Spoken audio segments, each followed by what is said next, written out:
जय हिंद साथियों, स्वागत है आप सभी का एक बार फिर से पीवी क्लासेज में। इस वीडियो में हम चर्चा करेंगे बीए बीएड या फिर बीएससी बीएड या फिर बीएड में दैनिक पाठ्यक्रम की डायरी किस प्रकार से बनाए, तो अंत तक बने रहेगा हमारे साथ। दोस्तों, यदि आपने अभी तक हमारे टेलीग्राम चैनल को ज्वाइन नहीं किया तो टेलीग्राम चैनल भी ज्वाइन कर लीजिएगा, जिसकी लिंक आपको डिस्क्रिप्शन में मिल जाएगी। सबसे पहले हम बात करते हैं दैनिक पाठ्यक्रम डायरी की। तो आपको दैनिक पाठ्यक्रम डायरी अगर आपकी सब्जेक्ट की नहीं मिल रही तो आप हमारे चैनल पर प्लेलिस्ट में जाकर देख सकते हो। सभी सब्जेक्ट की अलग अलग से प्लेलिस्ट बनी हुई है, तो वहाँ पे आपको देखने में आसानी रहेगी और सभी टॉपिकों की डेली लेसन प्लान की डायरी बनी हुई है, तो वहाँ पे जाकर आप देख सकते हो। तो इस वीडियो में हम चर्चा करेंगे हिंदी विषय में दैनिक पाठ योजना की डायरी। प्रकरण है हमारा बस की यात्रा, और दिनांक आपको जिस दिनांक को आप प्रस्तुत करते हो विद्यालय में वो दिनांक लिखनी है। और जिस कक्षा का टॉपिक है, शायद कक्षा 8 का टॉपिक है। समयावधि 30 से 40 मिनट रहती है। जो भी कालांश हो कालांश का नाम लिखना है। इसके बाद शिक्षण उद्देश्य अपेक्षित व्यवहारगत परिवर्तन ज्ञानात्मक। विद्यार्थी बस की यात्रा नामक पाठ में लाए नवीन शब्दों का प्रत्यय ज्ञान कर सकेंगे। भाषा तत्वों के ज्ञान और विषय वस्तु का ज्ञान। विद्यार्थी बस की यात्रा नामक पाठ का प्रत्यय स्मरण कर सकेंगे। इसके बाद दूसरा है अर्थ ग्रहण, सुनकर अर्थ ग्रहण करना, देखकर अर्थ ग्रहण करना। विद्यार्थी बस की यात्रा नामक पाठ को धैर्य पूर्वक सुनकर उसके भावों का अर्थ ग्रहण कर सकेंगे और अच्छी बातों को जीवन में उतार सकेंगे। विद्यार्थी बस की यात्रा नामक पाठ को मनोउपयोग पढ़कर उसके भावों को अर्थपूर्ण ग्रहण कर सकेंगे। अभिव्यक्ति। विद्यार्थी बस की यात्रा नामक पाठ में आए शब्दों का उच्चारण करके मौखिक अभिव्यक्ति कर सकेंगे। इसके बाद है लिखित अभिव्यक्ति। विद्यार्थी बस की यात्रा नामक पाठ में शुद्ध वर्तनी सहित लिखित अभिव्यक्ति कर सकेंगे। अभिरुचि। विद्यार्थी बस की यात्रा नामक पाठ में रुचि ले सकेंगे। विद्यार्थी बस की यात्रा नामक पाठ से संबंधित अन्य पुस्तकों का अध्ययन कर सकेंगे। अभिवृत्ति। विद्यार्थी बस की यात्रा नामक पाठ में आए आदर्श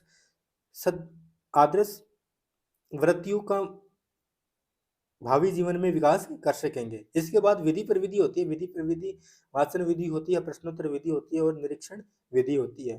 तो विधि प्रविधि हमने यहीं पे लिख दिया। सहायक सामग्री, अब जो भी सहायक सामग्री यूज में लेते हैं जैसे लपेट फलक, संकेतक, चार्ट, जार्डन वस्त्र, कक्षा उपयोगी सामग्री जो भी है। पूर्व ज्ञान। विद्यार्थी बस की यात्रा नामक पाठ के बारे में सामान्य जानकारी रखते हैं। इसके बाद प्रस्तावना प्रश्न करने हैं। छात्र अध्यापक क्रिया, छात्र विद्यार्थी क्रिया।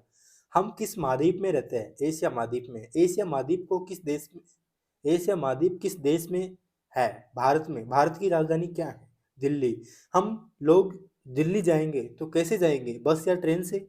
बस की यात्रा नामक पाठ के बारे में आप क्या जानते हैं? तो ये क्वेश्चन हो जाएगा समस्यात्मक प्रश्न। इसके बाद आपको उद्देश्य कथन करना है। विद्यार्थियों, आज हम बस की यात्रा नामक पाठ का विस्तार पूर्वक विस्तृत अध्ययन करेंगे। इसके बाद यहाँ से प्रस्तुतिकरण स्टार्ट हो जाता है। इसमें 4-5 कॉलम बनते हैं। एक तो शिक्षण बिंदु और एक छात्र अध्यापक क्रिया और छात्र क्रिया का और श्यामपट सार का। क्योंकि हमने विधि प्रविधि पहले लिख दिया तो हम यहाँ पे लिखेंगे नहीं। अगर पहले नहीं लिखते तो यहाँ पे विधि प्रविधि वाला भी कॉलम बना सकते हो। फिर पहला है शिक्षण बिंदु आदर्श वाचन। छात्र अध्यापिका छात्रों को उचित गति, यति, विराम चिन्हों व हाव भाव को ध्यान में रखते हुए पाठ का शुद्ध व स्पष्ट आदर्श वाचन करेगी। अनुकरण वाचन। छात्र अध्यापिका विद्यार्थियों को पाठ में शुद्ध स्पष्ट पूर्ण गति को ध्यान में रखते हुए अनुकरण वाचन करने को कहेगी। अशुद्धि संशोधन। छात्र अध्यापिका विद्यार्थियों के दोबारा पाठ में किए गए अशुद्ध उच्चारित शब्दों को अन्य विद्यार्थियों की सहायता से शुद्ध करवाएगी। बोध प्रश्न। कितने मित्र बस में यात्रा कर रहे थे?